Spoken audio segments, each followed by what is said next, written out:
నమస్కారం. వెల్లనూస్కి స్వాగతం. ముందుగా ముఖ్యాంశాలు. నియోజకవర్గంలో పేరెంట్స్ మీటింగ్లో పాల్గొన్న ప్రభుత్వ చీఫ్ విప్ జీవి ఆంజనేయులు. క్రీస్తు ఆశీర్వాద సంఘం ఆధ్వర్యంలో గ్రాండ్ క్రిస్మస్ వేడుకలు. రాష్ట్ర వ్యాప్తంగా ఒకేసారి 45,094కు పైగా పాఠశాలల్లో 1 కోటి మందికి పైగా భాగస్వామ్యంతో మెగా పేరెంట్స్ మీటింగ్లతో ప్రపంచంలోనే మంత్రి లోకేష్ అరుదైన రికార్డు నెలకొల్పారని ప్రభుత్వ చీఫ్ విప్ వినుకొండ ఎమ్మెల్యే జీవి ఆంజనేయులు తెలియజేశారు. ఈ సందర్భంగా వినుకొండ నియోజకవర్గంలో పలు ప్రాంతాల్లో ఏర్పాటు చేసిన మెగా పేరెంట్స్ మీటింగ్ ఎమ్మెల్యే ప్రభుత్వ చీఫ్ విప్ జీవి ఆంజనేయులు ముఖ్య అతిథిగా విచ్చేసి ప్రసంగించారు. విద్యారంగంలో సమూల మార్పులు తీసుకువస్తున్న మంత్రి లోకేష్ కు ధన్యవాదాలు తెలుపుతున్నట్లు చెప్పారు. అలానే పాఠశాలల్లో మౌలిక వసతుల మెరుగుదలతో పాటు చదువుకునే ప్రతి విద్యార్థికి ఏడాదికి 15,000 రూపాయల చొప్పున ఇచ్చే తల్లికి వందనం కార్యక్రమాన్ని ప్రారంభించబోతున్నందుకు సంతోషంగా ఉందన్నారు. ఆ పథకం కోసం బడ్జెట్ 6,487 కోట్లు కేటాయించారని, విద్యారంగానికి 38,722 కోట్లు కేటాయించడం కూడా చరిత్రగా పేర్కొన్నారు. పాఠశాలల్లో సిబ్బంది కొరత తీర్చడానికి కూడా మంత్రి లోకేష్ రాగానే సంస్థాగత మార్పులు తీసుకొచ్చారని, గతంలో 10 మంది ఉన్న చోట 20 మందిని చేశారని తెలిపారు. ప్రమాణాల మేరకు బోధన కోసం 16,437 కొత్త టీచర్ల నియామకానికి శ్రీకారం చుట్టారన్నారు. పిల్లలకు మంచి అలవాట్లు, ఆలోచనలు, సత్ప్రవర్తన గురించి తల్లిదండ్రులు ఆలోచించాలన్నారు. అనంతరం విద్యార్థులను అభినందించారు. ఈ రోజు విద్యారంగాన్ని సమూలమైన మార్పులు తీసుకొస్తున్నటువంటి నారా లోకేష్ గారు మంత్రివర్యులు గారికి నేను ధన్యవాదాలు తెలియజేస్తున్నా. ఈరోజు 4,590 స్కూళ్ళలో 45,094 స్కూల్స్, గవర్నమెంట్ స్కూల్స్, అలాగే ఎయిడెడ్ స్కూల్స్ అన్ని కలిపి 45,097 స్కూల్స్ లో ఈ విధంగా parents teachers mega parents teachers day జరగటం ఇది రాష్ట్ర చరిత్రలో, భారతదేశ చరిత్రలో ఇది ఒక కొత్త అధ్యాయం అని సందర్భంగా నేను తెలియజేస్తున్నాను. మన దేశంలో ఏ రాష్ట్రంలో ఈ విధంగా జరిగిందా? ఓ పక్క టీచర్స్, ఓ పక్క తల్లిదండ్రులు, మరో పక్క విద్యార్థులు. ఇది అందరికీ విద్యార్థులకు ఒక వారధిలాగా ఉండి విద్యార్థుల యొక్క భవిష్యత్తును తీర్చిదిద్దడం కోసం ఇంతటి చక్కటి కార్యక్రమానికి పిలిపించినటువంటి నారా లోకేష్ గారికి ఒకసారి గట్టిగా చప్పట్లు కొట్టి అభినందనలు తెలియజేస్తున్నాను. గత ప్రభుత్వంలో పిల్లలకి స్కూల్ కి అమ్మఒడి ఇస్తామని చాలా మంది పిల్లలకి రాష్ట్రంలో లక్షలాది మంది పిల్లలకి సరిగా అందల 15,000 అన్నారు, 14,000 అన్నారు, 13,000 అన్నారు, చివరికి 11,000 అన్నారు. అది కూడా లక్షల మందికి ఇవ్వాల ఈ రాష్ట్రంలో. కానీ ఇప్పుడు తల్లికి వందనం తీసుకొచ్చారు లోకేష్ గారు, చంద్రబాబు నాయుడు గారు. ఈ తల్లికి వందనం ప్రతి విద్యార్థికి సంవత్సరానికి 15,000 మీరు చదువుకోవడానికి ప్రోత్సహిస్తూ తల్లికి వందన పథకాన్ని ఈరోజు ఎన్డీఏ ప్రభుత్వం, ముఖ్యమంత్రి చంద్రబాబు గారు, మంత్రివర్యులు నారా లోకేష్ గారు అమలు చేస్తున్నారు. దానికోసం 6,487 కోట్లు శాంక్షన్ చేసినటువంటి చంద్రబాబు గారికి, లోకేష్ గారికి ఒకసారి చప్పట్లు కొట్టి అభినందనలు తెలియజేస్తున్నారు. వినుకొండ నియోజకవర్గం ఒడియరాజుల సంఘం ఆధ్వర్యంలో హనుమాన్ నగర్ కొండ వద్ద శ్రీ అంకాలమ్మ గుడి ప్రతిష్ట మహోత్సవం దేవస్థానం ఆవరణలో శుక్రవారం నుండి అమ్మవారి ప్రతిష్ట, పోతురాజు ప్రతిష్ట నిర్వహిస్తున్నట్లు ఆలయ అభివృద్ధి కమిటీ తెలిపారు. ఈ ప్రతిష్ట కార్యక్రమానికి ముఖ్య అతిథులు శాసనసభ్యులు జీవి ఆంజనేయులు, మాజీ ఎమ్మెల్యే మక్కిన మల్లికార్జునరావులు పాల్గొని ప్రత్యేక పూజలు నిర్వహిస్తారని తెలిపారు. ఆదివారం అమ్మవారి ప్రతిష్ట సందర్భంగా ఆలయంలో మధ్యాహ్నం భారీ అన్న సంతర్పణ నిర్వహిస్తున్నట్లు తెలిపారు.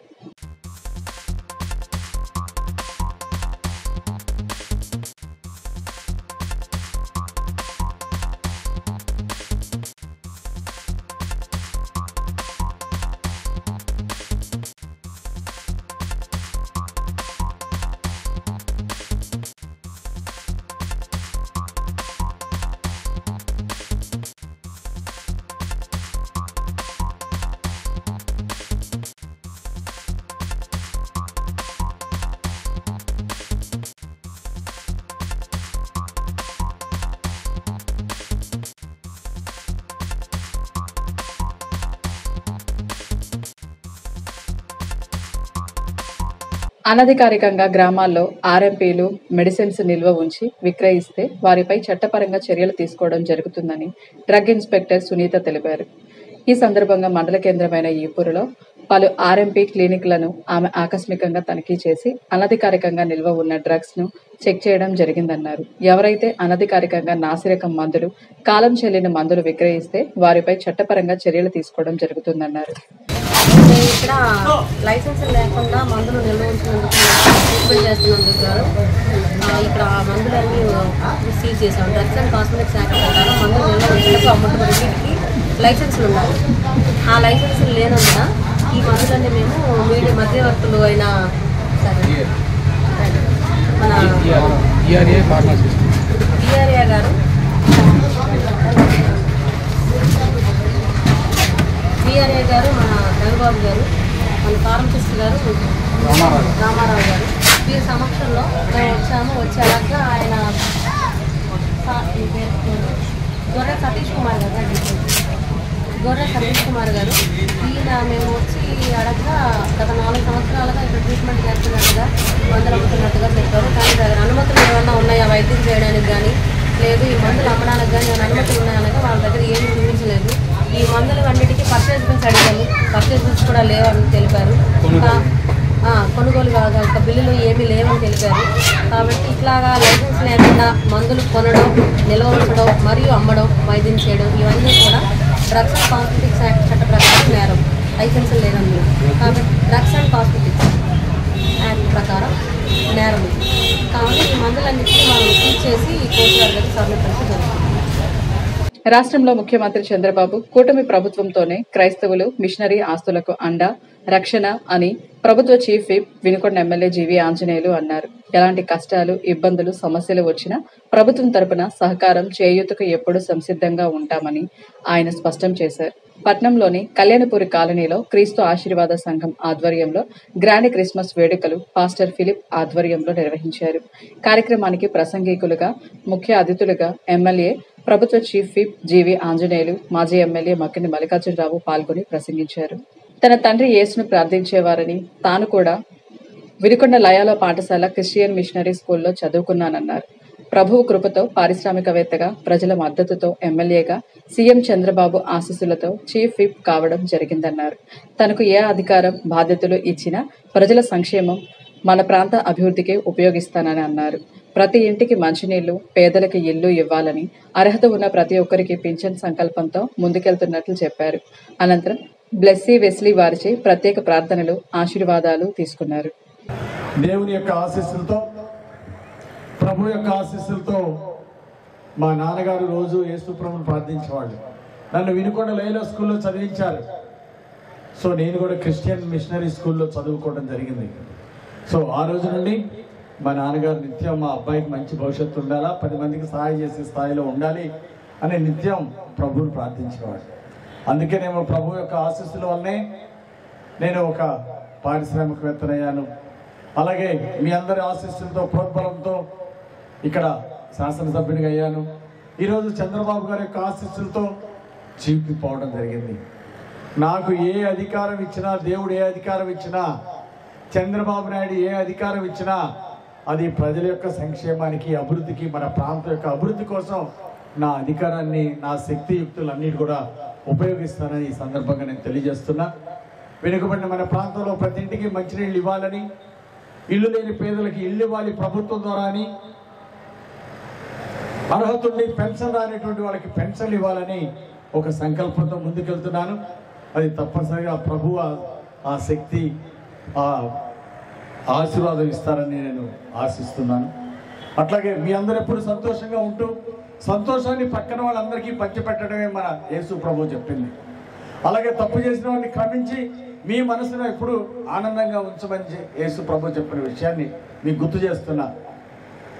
మన పట్ల ఎవరైనా దురుసుగా ప్రవర్తించినా, కష్టపెట్టినా, నష్టపెట్టినా అలాంటి వారిని కూడా క్షమించమని కోరే మనసున్న వాళ్ళు ఎప్పుడు సంతోషంగా ఉంటారు.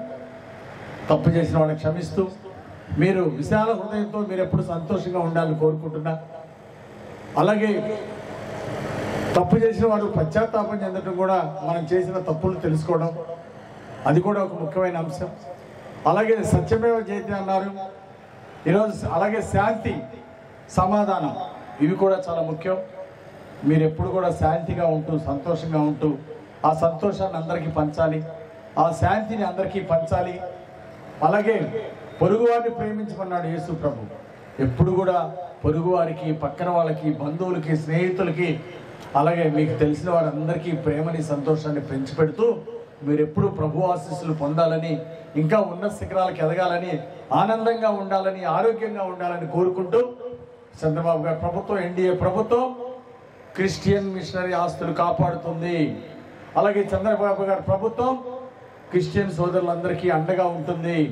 కాబట్టి మా బాధ్యత మీ అందరికీ కొండంత అండగా ఉంటామని ఈ సందర్భంగా తెలియజేస్తూ, ఎలాంటి కష్టాలు వచ్చినా, ఇబ్బంది వచ్చినా, సమస్య వచ్చినా ప్రభుత్వం తరఫున సహకారం అందించడానికి, చేయూతను అందించడానికి ఎప్పుడు కూడా సంసిద్ధంగా ఉంటామని ఈ సందర్భంగా తెలియజేస్తూ, అందరికీ ఈరోజు నూతనంగా సంస్థ ఏర్పాటు చేసినటువంటి ఫిలిప్ గారికి హృదయపూర్వక అభినందనలు తెలియజేస్తూ, వారికి వారి శ్రీమతి గారు ఈ సంస్థను ఇంకా బాగా అభివృద్ధి చేయాలని చెప్పేసి కోరుకుంటూ, ఇలాంటి ముఖ్య అతిథి ఆమె పేరేంటి, రాజమండ్రి నుండి సిస్టర్ బ్లెస్సీ వెస్లీ గారు వచ్చారు. ఒకసారి చప్పట్లతో వారికి స్వాగతం తెలియజేయాల్సిందిగా కోరుకుంటూ, వారు ఇచ్చేటువంటి సందేశాన్ని అందరూ కూడా అర్థం చేసుకొని ముందుకు నడవాలని చెప్పేసి కోరుకుంటూ, మరి మాతో పాటు కార్యక్రమానికి చేసినటువంటి మిత్రులు, కౌన్సిలర్స్, పెద్దలకు అందరికీ పేరు పేరున హృదయపూర్వక నమస్కారాలు, ధన్యవాదాలు తెలియజేస్తూ, ఈ సంస్థ 3 పూలు 6 కాయలుగా 30ంతలుగా 100ంతలుగా ఎదగాలని, ఎంతో మందికి ఆరోగ్యాన్ని, ఐశ్వర్యాన్ని, సంతోషాన్ని అందించాలని కోరుకుంటూ, ఫిలిప్ గారికి హృదయపూర్వక, మిత్రులకి హృదయపూర్వక అభినందనలు తెలియజేస్తూ సెలవు తీసుకుంటున్నాను. Thank you. నా వద్దు సహకారాలు ఎప్పుడు ఉంటాయి ఫిలిప్ గారు మన సంస్థకి. Thank you.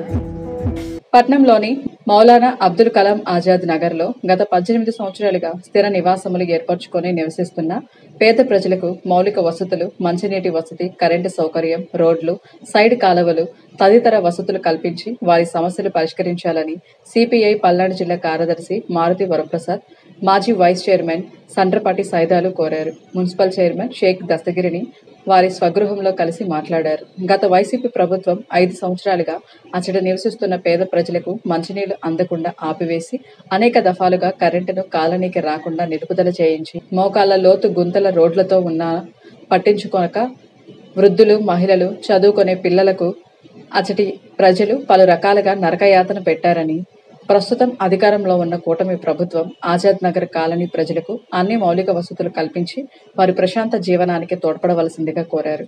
ఈపూరు మండలం వనికుంట పాఠశాలను ప్రభుత్వ చీఫ్ విప్ వినుకొండ ఎమ్మెల్యే జీవి ఆంజనేయులు ఆకస్మికంగా పరిశీలించారు. ఇనిమెల్లకు వెళ్తూ మార్గం మధ్యలో వనికుంట పాఠశాలను సందర్శించి విద్యార్థులను ఆత్మీయంగా పలకరించి బాగోగులు తెలుసుకున్నారు. పాఠశాలలో ఎంతమంది విద్యార్థులు ఉన్నారు, ఉపాధ్యాయ సిబ్బంది ఎంతమంది ఉన్నారో వివరాలన్నీ అడిగి తెలుసుకున్నారు. మౌలిక సదుపాయాలు, వసతుల వివరాలు తెలుసుకొని అదనంగా కల్పించాల్సిన సౌకర్యాలు విద్యాశాఖ మంత్రి దృష్టికి తీసుకువెళ్లాల్సిన అంశాలు ఉంటే చెప్పాలని సూచించారు. పాఠశాలకు ప్రహరీ నిర్మాణం సగంలో ఆగిపోయిందని, దాన్ని పూర్తి చేయాల్సిన అవసరం ఉందని ఉపాధ్యాయులు ఈ సందర్భంగా జీవి దృష్టికి తెచ్చారు. దాంతోపాటు పాఠశాలకు మైదానం విషయం కూడా మంత్రి లోకేష్ సహకారంతో పరిష్కరించే ప్రయత్నం చేస్తానని వారికి హామీ ఇచ్చారు. ఇంతటితో వెళ్లాను సమాప్తం. తిరిగి రేపటి వెళ్లాన్స్లో కలుసుకుందాం. నమస్కారం.